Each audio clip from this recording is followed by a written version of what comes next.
You're tuned in to the English Up Podcast. Brought to you by the Speak English with Us.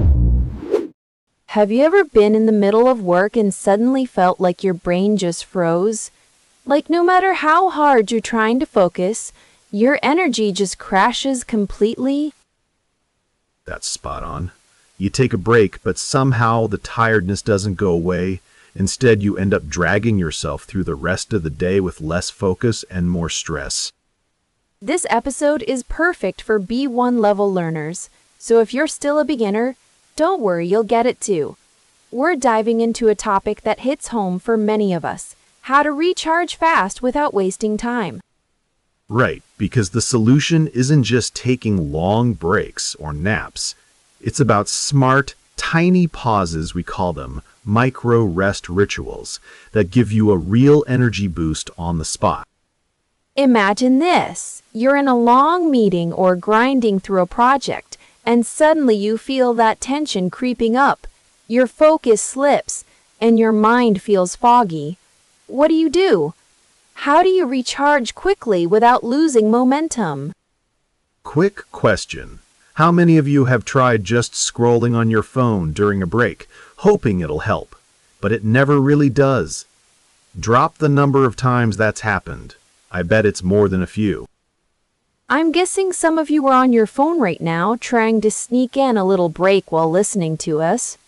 Whatever you're up to, you're in the right place. And there's one thing we discovered that changes the game.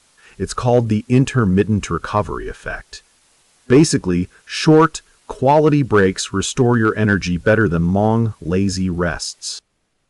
So instead of dragging through hours of work or study, you can recharge in just 5 minutes and come back feeling fresh and ready to tackle even the hardest tasks. Later on, we'll share a tiny trick to help you make this work practically every day. But first, let's set the stage with what's going wrong and why typical breaks might actually be failing you. Stay until the end for our word tour, where we'll explore 5 powerful words related to energy and focus words like recharge and quick fix that you can use right away. So, grab a coffee, get comfy, or sneak this episode into your work break, and let's jump straight into how to stop feeling drained and start working like a pro. So let me tell you about last Tuesday. I had this massive presentation to finish, and I'd been working for 3 hours straight without stopping. Oh no, I can already see where this is going. Exactly. My brain felt like it was running on fumes. I couldn't think clearly anymore. Every sentence I typed felt wrong, and I kept deleting and rewriting the same paragraph over and over. That's the classic burnout moment. Your mind hits a wall, but you keep pushing anyway because you think you don't have time to stop. Right. So I finally took a break. I grabbed my phone, scrolled through social media for 20 minutes, thinking that helped me recharge. But when I went back to work, I felt even worse, more tired, more distracted, and honestly, a bit guilty for wasting time. That's because scrolling isn't a real break. It's just switching from one type of mental tension to another. Your brain never actually gets to rest. Exactly. And that's when I realized I needed a breakthrough, a completely different approach to taking breaks. Not longer breaks, but smarter ones. This is where the concept of micro rest rituals comes in. Instead of zoning out for half an hour, you take 5 minutes to do something that genuinely restores your energy on the spot. So what does that actually look like? Because I'm sure people are thinking, 5 minutes? That's nothing. How can that possibly help? Here's the thing. It's not about the length of the break. It's about the quality. Research from Harvard Business School shows that short, intentional breaks can boost your productivity by 23%. 23%! That's huge. So what did you do differently? I started using a simple ritual. Every 45 minutes, I'd stop whatever I was doing, close my eyes, and take 3 deep breaths. Then I'd look out the window at something green, a tree, a plant, Anything natural. Why green specifically?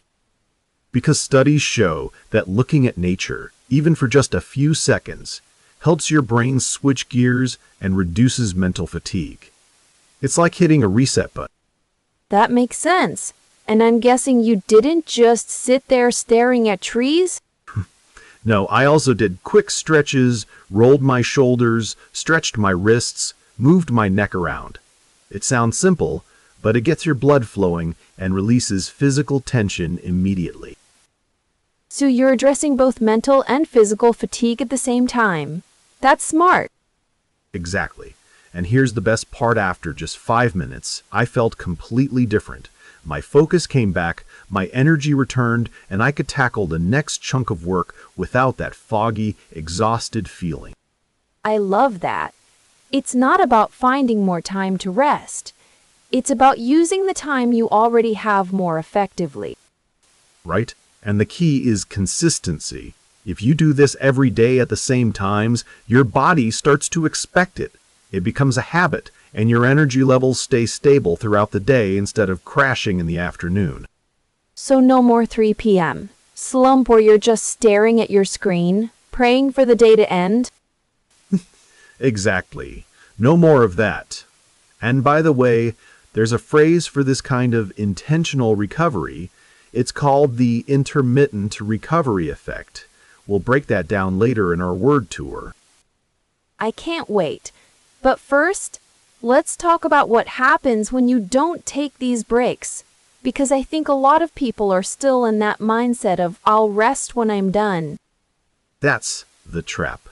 And we're going to show you exactly why that doesn't work. I know some people hear micro break and think, great, another productivity trick. But this one's different, because it's not about forcing yourself to do more. It's about stopping before your brain turns to mush. Exactly. And I'm going to push back a little here. A lot of people say they don't need a break, they need discipline. But if you're staring at the same sentence for 10 minutes, that's not discipline, that's friction. Hold on. I get the appeal of discipline, but you're missing the whole picture if you think every pause is a weakness. What if the pause is what protects your output? Maybe, but there's a real problem. People love a quick fix. They'll say, I'll take one deep breath, stretch once, and suddenly I'm a new person. That's too neat. Real energy problems don't vanish that easily. I don't disagree that people can overhype it. But a quick fix isn't the same as a useless fix. The point isn't magic. The point is a repeatable reset that stops tension from piling up all afternoon. But what if the break itself becomes procrastination? That's my concern. Someone says they're doing a 5-minute reset, then 20 minutes disappear into messages, snacks, and random scrolling. At that point, the recharge turns into avoidance. Fair point. That's why the ritual matters. You're not just taking a break. You're doing a specific sequence. Breathe, look away from the screen, move your body, come back. Without that structure, sure, it can drift. So you're saying the ritual creates boundaries, not just rest. That makes more sense. But I still think people underestimate how much tension they carry. Sometimes they're not tired from work itself. They're tired from mental clutter, from switching tasks all day. Exactly. And that's where the micro break becomes powerful. It gives your brain a clean handoff. Instead of forcing yourself to power through with a foggy head, you create a tiny recovery window. I still want evidence, though. Feels better is nice, but not enough. If someone tells me a habit improves performance, I want to know whether it actually helps output, not just mood. Fair enough. In the example we discussed, the Harvard Business School data showed that short micro breaks can improve overall efficiency by more than 23%. That's not a tiny mood boost. That's meaningful performance gain. 23% is not nothing. Okay, that gets my attention. But I've got another objection. What if the person already takes breaks and still feels drained? Then what? Are we just renaming the same problem? Not quite. A lot of people take passive breaks. They sit, scroll, and stay mentally stuck. The idea here is active recovery. You're changing state on purpose. That's different from just pausing by accident. So the break has to do something. It can't just be empty time. That's actually a useful distinction. And I'll admit, when I've had a rough afternoon, a real reset beats half an hour pretending to rest while checking emails. Pretending to rest is such a modern skill. We should not put that on a resume. True, and if we did, most of us would be overqualified. But let me press one more time. What about busy people who say they don't have 5 minutes? They think the day is too packed already. Then the real question is, what's the cost of not stopping? If you skip recovery all day, you pay later with slower thinking, more tension, and weaker focus. 5 minutes can save you from losing 50. That ratio is hard to ignore, so the break is not a luxury. It's maintenance, like charging your phone before it dies completely. Exactly. Nobody waits until a phone is at 0% if they can help it. Yet people do that with their own energy all the time. They treat exhaustion like it's normal, then wonder why everything feels heavier. Okay, I'll concede this much. The ritual works best when it's small, specific, and repeated. If it's vague, it becomes a maybe later habit. If it's clear, it becomes something you can actually trust. And that's the real win. You don't need a dramatic life overhaul. You need a simple pattern you can repeat when the pressure starts rising. Which means the argument isn't rest versus work. It's random rest versus intentional recovery. That's a much sharper question. Yes, and once you see it that way, the whole idea feels less like self-care fluff and more like smart performance strategy. And by the way, there's a phrase for the way this works. It's tied to the words we've already used. Recharge, tension, quick fix, breakthrough, and on the spot. We'll break them down in our word tour next. So if you're still with us, you're probably noticing your own habits right now. Maybe how often you push too far, or how quickly your focus disappears. Stick around, because next we're going to turn this debate into vocabulary you can actually use. And yes, it's going to feel useful, not academic. So we've seen the problem, the debate, and the pressure behind it. And now the language starts to lock in. Right, because the real goal isn't just feeling less tired. It's learning how to recharge with words you can actually use. In a moment, we'll unpack 5 expressions that kept showing up naturally. And they're not random. They're the exact phrases that make your English sound sharper, faster, and more natural. So, let's go back to that moment when your brain felt flat. The one where you needed energy, not another long break. Exactly. That's where recharge fits perfectly. When you recharge, you restore energy or strength quickly. Not after a whole afternoon, but after a smart pause. Right. And in real life, you'd say, I need to recharge before the next task. Or, that short walk helped me recharge. It sounds natural because it's about getting your energy back fast. I like that one because it's not dramatic. It's practical. You don't need a full reset. You just need enough to keep moving. And that's exactly why the second word matters so much in this episode. Breakthrough. A breakthrough is a sudden important discovery or development. So, if you suddenly realize, wait, my 5-minute break actually works better than my 20-minute scroll, that can feel like a breakthrough. It's not magic. It's a real shift in how you work. You could also say, I had a breakthrough with my routine. Or, that small change was a breakthrough for me. It often happens when something finally clicks after a lot of frustration. Honestly, I've had little breakthroughs that were almost embarrassing. Like the day I learned that standing up for 2 minutes stopped me from feeling like a melted laptop. That image is painfully accurate. And speaking of pressure, let's talk about tension. Because that word shows up everywhere when people are overloaded. Tension is mental or emotional strain caused by stress.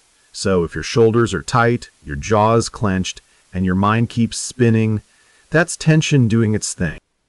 You might say, I can feel the tension in my neck, or there's a lot of tension before the deadline. It's a very useful word because it covers both the body and the mind.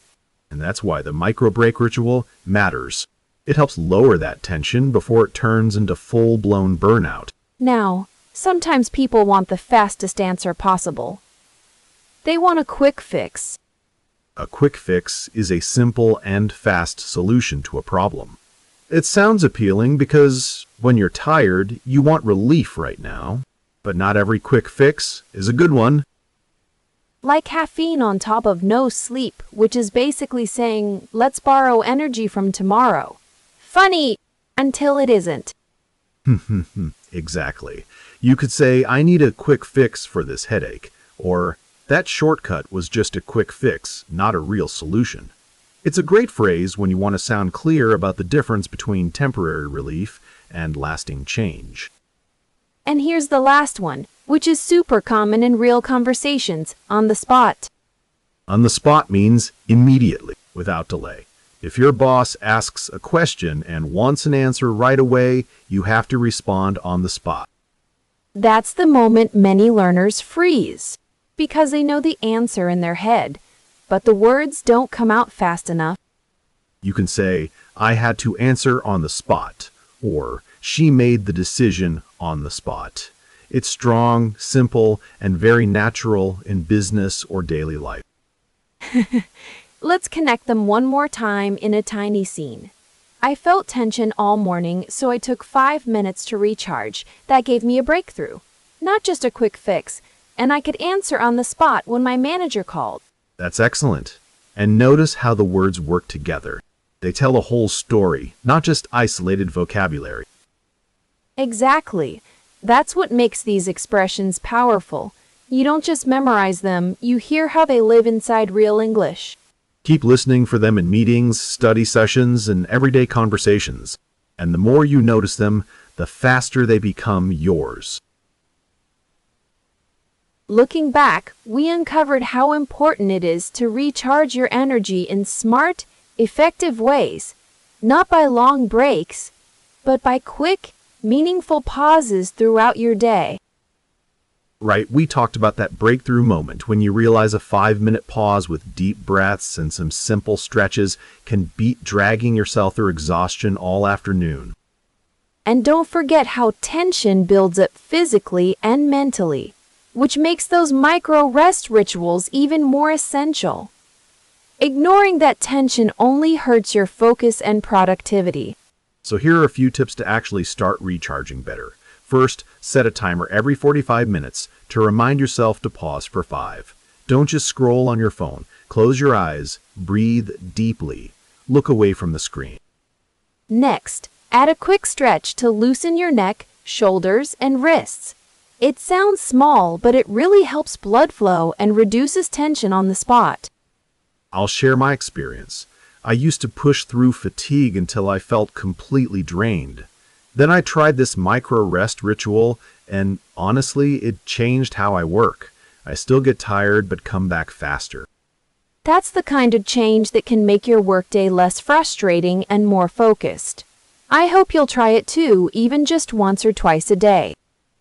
And looking ahead a future episode, we'll dive deeper into managing energy longer term, like balancing your sleep, nutrition, and exercise to complement these quick fixes. So before you go, we want to hear from you.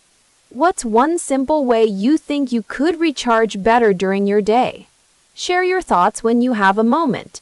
We read every comment and love to see you growing with us. Thanks for listening, and see you next time. Thanks so much for tuning in. Bye for now.